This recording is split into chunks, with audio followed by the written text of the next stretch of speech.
فضا کہتی ہیں، حضرت فضا. بہت ساری باتیں ایسی ہیں جو میں چونکہ پہلے بھی کچھ باتیں کر چکا ہوں تو وہ باتیں میں بیان کر چکا. آج کچھ ایسی باتیں بیان کر رہا ہوں جو پہلے اس عنوان پر میں بیان نہیں کر سکا، ان باتوں کو لے کے آ رہا ہوں. حضرت فضا لونڈی تھی جناب فاطمہ کی، کنیز تھی، خادمہ تھی، اور بڑا پیار کرتی تھی وہ حضرت فاطمہ سے، اور جناب فاطمہ بڑی شفقت کرتی تھی ان کے ساتھ. جناب فضا کہتی ہیں ہمارے ساتھ ہی نا دو چار گھر چھوڑ کے ایک یہودی مسلمان ہوا تو اس کے رشتہ داروں نے رشتے توڑ دیے، ناطے توڑ دیے، سارا خاندان مسلمان ہو گیا، لوگوں نے ملنا گلنا چھوڑ دیا. فرماتے ہیں کہ اس کی بیوی فوت ہو گئی. تو میں نے حضرت فاطمہ کو خبر دی تو پہلی خبر سنتے ہی خاتون جنت فرمانے لگی اس سے تو اس کے رشتہ داروں نے ناتا ہی توڑ دیا ہے. فضا جب پتا کر کے کوئی غسل دینے والا ہے، اسے پتا کر کوئی کفن دینے والا ہے، کہتے میں واپس آئی. میں نے کہا اما جی کوئی بھی نہیں، اس کا شوہر تو پریشان بیٹھا. کہنے لگی لا چادر پھر تو اور میں چلتی ہیں. میں نے کہا اما جی آپ چلیں گی؟ فرمایا میں کیوں نہیں چلوں گی، میرے رسول اللہ کی امت ہے، یہ میرے کی امت ہے، میں چلوں گی. یہ مزاج، یہ شوق، یہ درد، یہ انداز. ایک بی بی آئی مسئلہ پوچھنے، اس نے کہا اما جی 40 اونٹ ہے تو اللہ کے رستے میں کتنے دوں؟ تو حضرت فاطمہ فرمانے لگی اگر یہ سوال تجھ سے ہوتا تو جواب اور ہے، مجھ سے ہو تو جواب اور ہے. تو بی بی کہنے لگی اماں جی دونوں ہی بتا دیں. تو اماں فرمانے لگی اگر 40 اونٹ تیرے پاس ہو تو تو نے اس میں سے ایک دینا ہے، اور اگر 40 فاطمہ کے ہو تو فاطمہ نے سارے ہی اللہ کے رستے میں دینے ہیں. تیرے لیے حکم اور ہے اور میرے لیے بات اور ہے. تیرے پاس ہو تو 40 میں سے ایک دے دے، اور میرے پاس ہو تو میں 40 کے. اور ایک بات اگر نہ کروں تو موضوع مکمل نہیں ہوتا.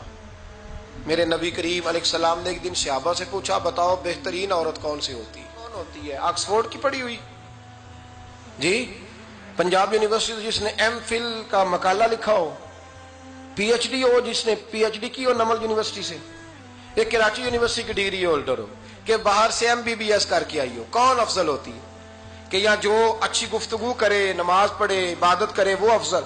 کوئی تو ایسی وجہ ہوگی نا. صحابہ سے حضور نے سوال پوچھا تو صحابہ نے بھی مختلف جوابات دیے. کسی نے کہا حضور پنجگانہ نماز پڑھنے والی. فرمایا بات تمہاری ٹھیک ہے پر تم میری مراد کو نہیں پہنچے. ایک نے کہا یا رسول اللہ صلی اللہ علیہ وسلم پردہ کرنے والی. فرمایا بات تمہاری ٹھیک ہے پر تم میری مراد کو نہیں پہنچے. ایک نے کہا حضور با پردہ عورت. فرمایا بات تمہاری ٹھیک ہے پر تم میری مراد کو. حضرت علی کہتے ہیں بیٹھا میں بھی تھا بیچ، لیکن میں بھی مراد کو سمجھ نہیں پا رہا تھا، حالانکہ شہر علم کے دروازے کا نام مولا علی ہے. فرماتے ہیں اس وقت اللہ کی حکمت تھی کہ جواب کوئی اور دے. تو حضرت علی کہتے ہیں قد بھی میرا چھوٹا تھا، بیٹھا بھی میں پیچھے تھا، تو تھوڑی گردن اور جھکا کے نا تو میں نکل گیا اور فاطمہ کے حجرے میں پہنچ گیا.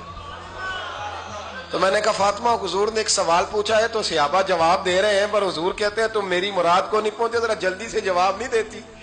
تو خاتون جنت ہنس پڑی، فرمانے لگی میں جواب دوں؟ آپ کو بھی کہا ہاں دیں جواب کا. کیا؟ فرمانے لگے بتاؤ سب سے بہترین عورت دنیا کی کون سی، سب سے بہترین؟ تو جناب فاطمہ کہنے لگی سادہ سا جواب تھا، آپ لوگوں کو آیا کیوں نہیں؟ کہا چلو بتاؤ. جناب فاطمہ فرمانے لگی دنیا کی سب سے بہترین بیوی وہ ہے جس کو نہ کبھی غیر محرم نے دیکھا ہو، اور اگلے لفظوں پہ غور کرنا، نہ کبھی غیر محرم نے اسے دیکھا ہو اور نہ اس بی بی نے کبھی کو غیر محرم دیکھا ہو. یہ کوئی پردہ نہیں کہ بی بی کہتی ہے جناب میں تو چہرہ ڈھام کے نکلی تھی، باقی میں دکاندار سب سے بات چیت کر آئی، سب کے چہرے دیکھ آئی. حضرت فاطمہ نے بتایا کہ تیری آنکھوں کا بھی پردہ ہے. اور وہ روایت وہاں الگ موجود ہے کہ حضور نے حضرت عائشہ صدیقہ ام سلمہ سے کہا کہ عبداللہ ابن مکتوم نابینا ہے تو پردہ کرو. تو یہ نابینا اس سے پہلے سیرت نگاروں نے لکھا ہے کہ ایک دن یہ اس سے پہلے حضرت فاطمہ کے گھر چلے گئے حضور کے ساتھ. تو نبی کریم علیہ السلام نے جب ان کو لے کے حضور داخل ہوئے تو جناب فاطمہ نے آنکھیں جھکا لی، پردہ کر لیا.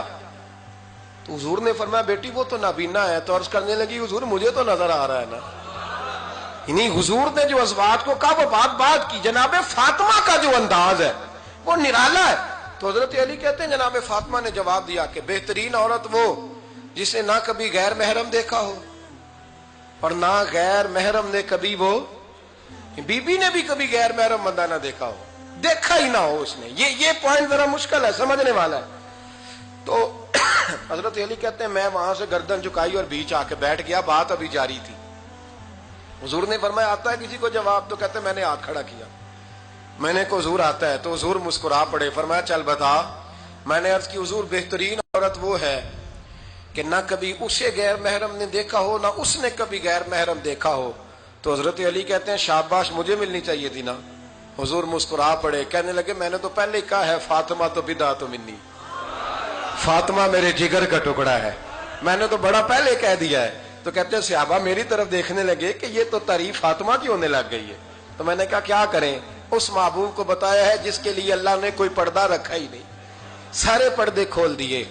حضرت فاطمہ کے وصال کا وقت آیا، انتقال کا، تو حضرت اسماء بنت امیس کو بلایا اور بلا کے فرمانے لگی تو مجھے غسل دینا اور سوائے میرے شوہر مولا علی کے کسی اور سے مدد بھی نہ لینا۔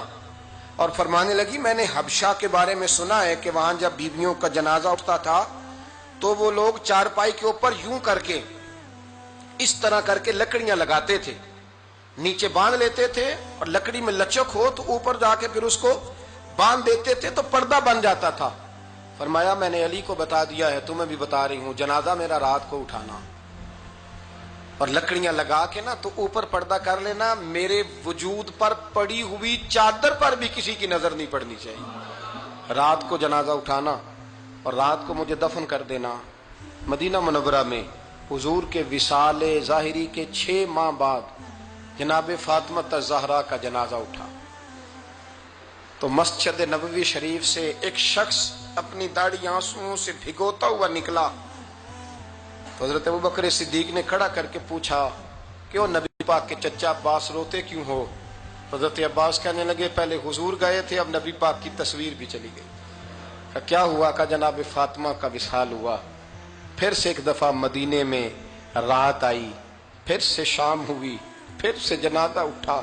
شیر خدا علی المرتضیٰ رضی اللہ تعالیٰ عنہ نے، حضرت عباس نے، حضرت قسم دین عباس نے، حضرت عبداللہ ابن عباس نے تدفین سے فارغ ہوئے۔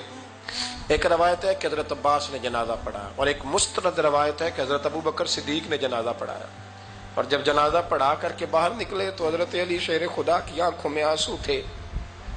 اتنے کالی روتے کیوں ہو؟ فرمانے لگے صرف فاطمہ نہیں گئی، مصطفیٰ کریم کی امت کے لیے دعائیں کرنے والا ایک بڑا ہاتھ رخصت ہوا ہے، ایک بڑا ہاتھ۔ جناب فاطمہ الزہرا نے 29 سال کی